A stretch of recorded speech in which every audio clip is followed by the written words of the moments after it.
Hey, what's going on, everybody? My name is Corey, better known as the Seaman, and I want to welcome you to another Spooktober edition of the Seaman's Cinema Sit Down, and we are finally caught up. We've reached today's movie, just dropped on Netflix, and it comes smack dab toward the middle end of our little vampire run we've had going on. I think I carved out 5 days for vampire movies after realizing last year's Spooktober run, I don't really think I had any vampire movies in there, and I'm a huge vampire fan. And as you've seen, we've been covering all our bases, man. We went back to some of the OG classics, or at least OG classics for me, things like Bram Stoker's Dracula that came to us from Francis Ford Coppola, as well as Interview with the Vampire. And then we shifted gears from the drama of vampires to the entertainment value that you can get in Vampires with Fright Night. If you want to see my thoughts on that, from 1985, the original, you can see them right up there. But now we turn our attention to a new movie on Netflix that should also land in the realm of entertaining vampire stuff. However, this movie has one specific difference from the other 3 that I think hinders it quite a bit, and that is the fact that it is not R. What am I talking about? Why don't you pull up a chair, take a seat, we're getting ready to dive in, spoiler free, into Night Teeth. And yes, I think the biggest issue for this movie is that on Netflix it's listed as TV-14, so you're basically making a PG-13 vampire movie, and it's really hard to make a worthwhile PG-13 vampire movie for me. Not because of anything sexual or language oriented. Like, you could totally make a vampire movie without sex, without language, but it's really, really difficult to make a vampire movie when you're lacking in the blood department. And we get a little bit of blood in this movie, but for the most part, like, all of the cool sequences, like action-wise, like, there is a lot of vampire on vampire action in this movie, and every time it happens, our perspective is usually outside or further away from where it is, and we're kind of seeing it in the distance, where you can see, like, our 2 lead females throwing people around, but, like, ripping out throats or like, none of that's there, and the movie definitely lacks because of that. But that is not why Night Teeth ultimately struggles. I don't think the writing here is locked into where it should be. For those that are unfamiliar with Night Teeth, let's give you a synopsis. We have a college student named Benny. He's our lead character right there, who is moonlighting as a chauffeur for his brother. His brother Jay runs a chauffeur business. He's supposed to go out. He can't take the drive because something comes up. None of his other guys can, so Benny begs him. He's like, let me drive the car, man. Like, I can do this.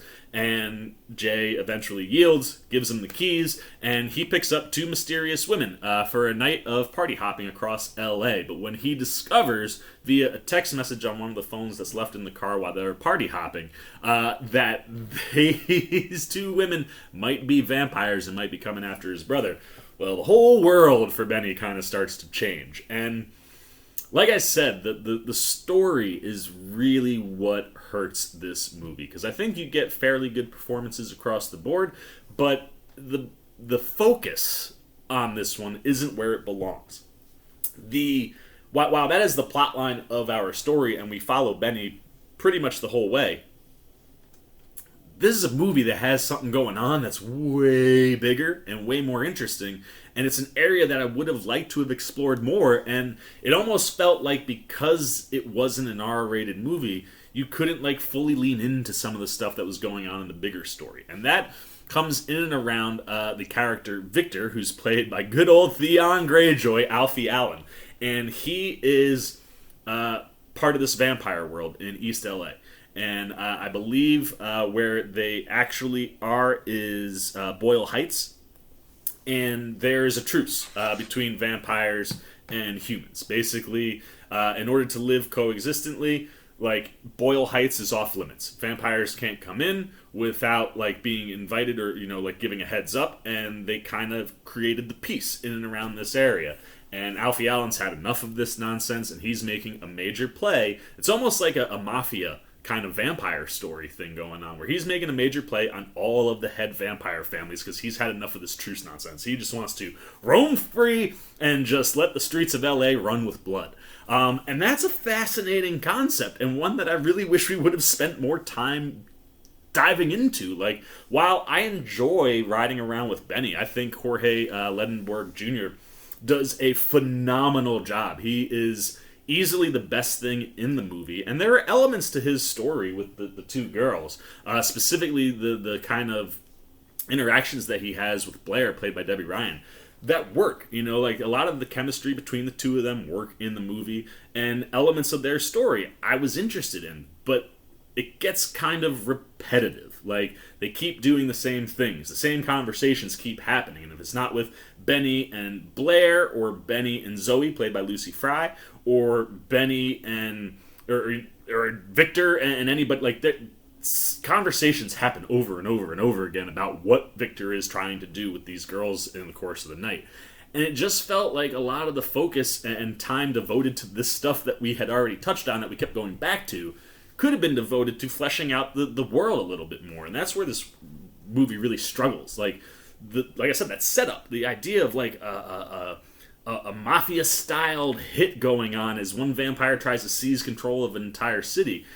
Like, that's really interesting. And then you have Jay, which is Benny's brother, played by Raul Castillo, who I wasn't really a huge fan of, to be honest with you. Like, a lot of times when Jay is on screen, I'm like, I'm not really intrigued, like, what's going on with his story, but, like, things that he's tapped into, like, there is a whole underground force of people. I don't remember what they call them, but they're basically like vampire hunters, man. Like, they're the security that keep the vampires in line inside of Boyle Heights, and if, like, people step out, they be shooting arrows all over the place, man, like little tiny flying stake arrows, and, like, that's just world building that I would have liked to see more time spent on. And again, it feels like some of that you didn't want to lean into because you weren't in our world where you can really lean into it. I mean, let's just put it this way.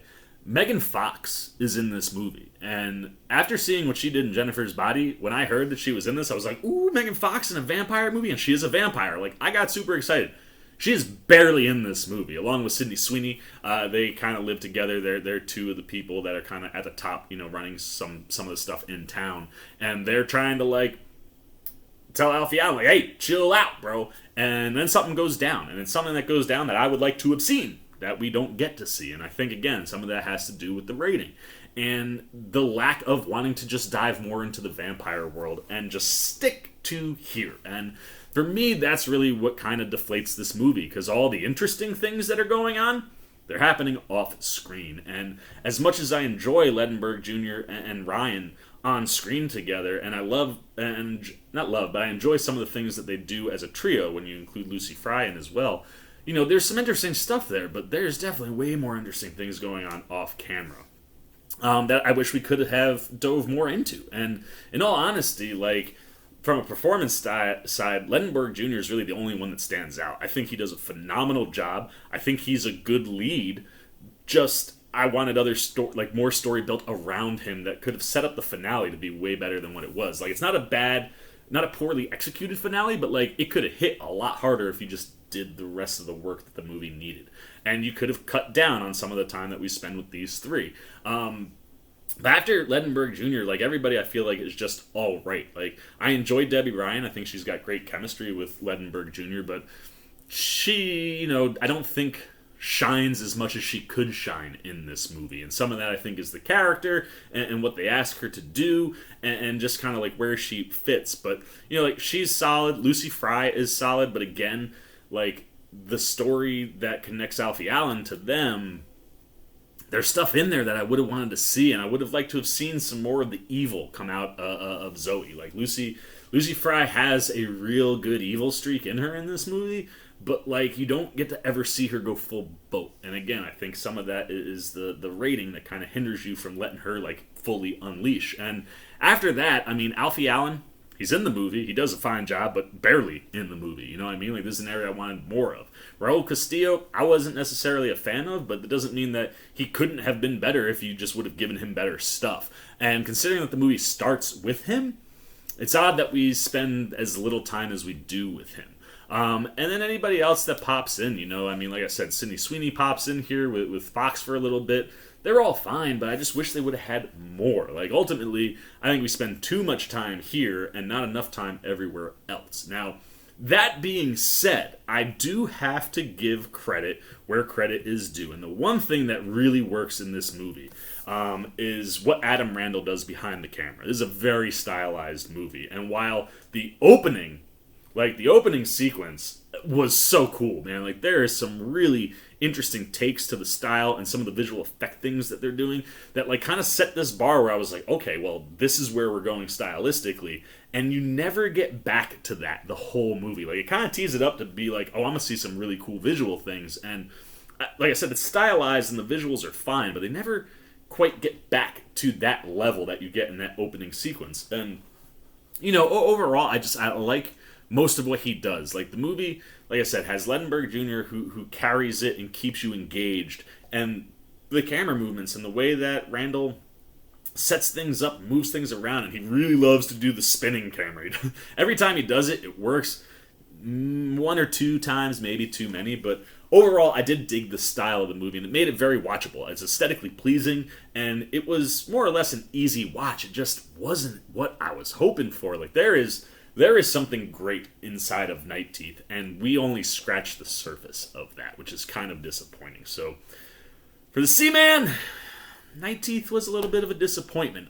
So I guess we might as well give it a score, right? So let's get the Seamaniacs up. There they are.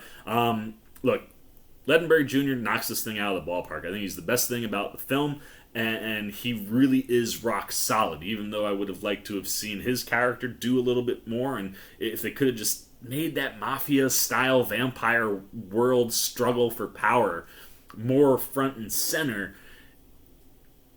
I wanted this to be R. There's a lack of blood in this movie, and it feels like you stay away from some of the vampire storylines because of that. But I think you could have dove in and fleshed out those characters a little bit more and fleshed out the world a little bit more, even with the lack of blood in the movie. But, Ledenberg Jr., I think, does a great job. I'm cool with Ryan and Fry. They're both solid. And the majority of the cast is just fine after that. None really get very much screen time outside of these three.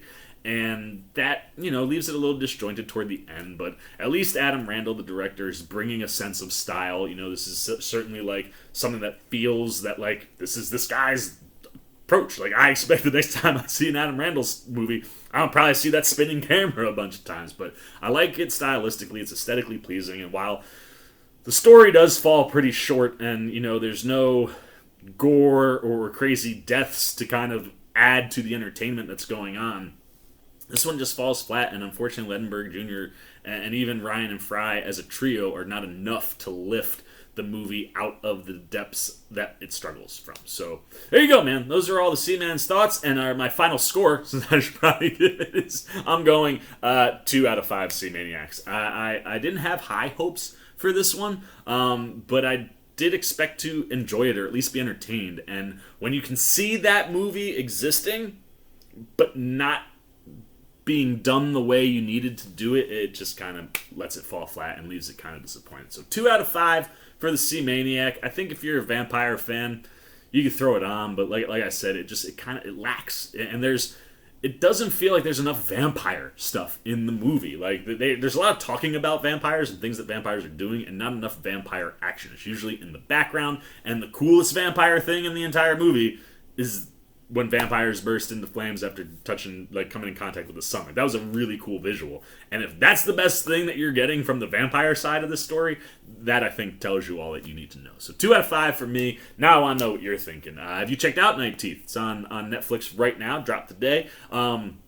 If you're a vampire fan, is this something that was in your queue? Were you excited about it after hearing me talk about it? Are you less excited about it? I do see, I looked early, like, obviously there's not a ton of reviews up, but it seemed like the initial response from the audience was way more positive than the critics. So did you fall into that category? Did you have fun with this? Did you feel like you needed the R rating to really go to some of the vampire places that they seemingly want to go to but don't actually ever fully go into? Did that hurt the movie? Where does you fall on this one? And if you haven't watched it, Are you interested in it? Was this on your list? Did I dash your hopes? Are you going to watch it anyway? What are you excited about? What are you looking forward to? Good, bad, indifferent on Night Teeth. Down below in the comments section. Look forward to talking to you down there. As always, if you enjoyed this video, please give me a thumbs up. And if you're new, you want to come hang out with the C-Man and the rest of Spooktober, you just want to be here when we're talking movies, TV, trailer reactions, you dig what I'm doing, you want to show a little love and support, you don't know how, well then hey, come join C-Maniac Nation. It'll cover all your bases, and all you got to do is jump over there, hit that subscribe button, hit that little bell if you want those alerts, and until next time, for the C-Man's Cinema, sit down. I've been the C-Man. I'm signing off. Peace. Oh, hey, what's going on? You must be sticking around because you're looking for more content featuring this guy. Well, guess what? You're in the right place. You can check out more videos right here and right here. And if you have and you want to come join that C-Maniac Nation, you can hit that subscribe right over there.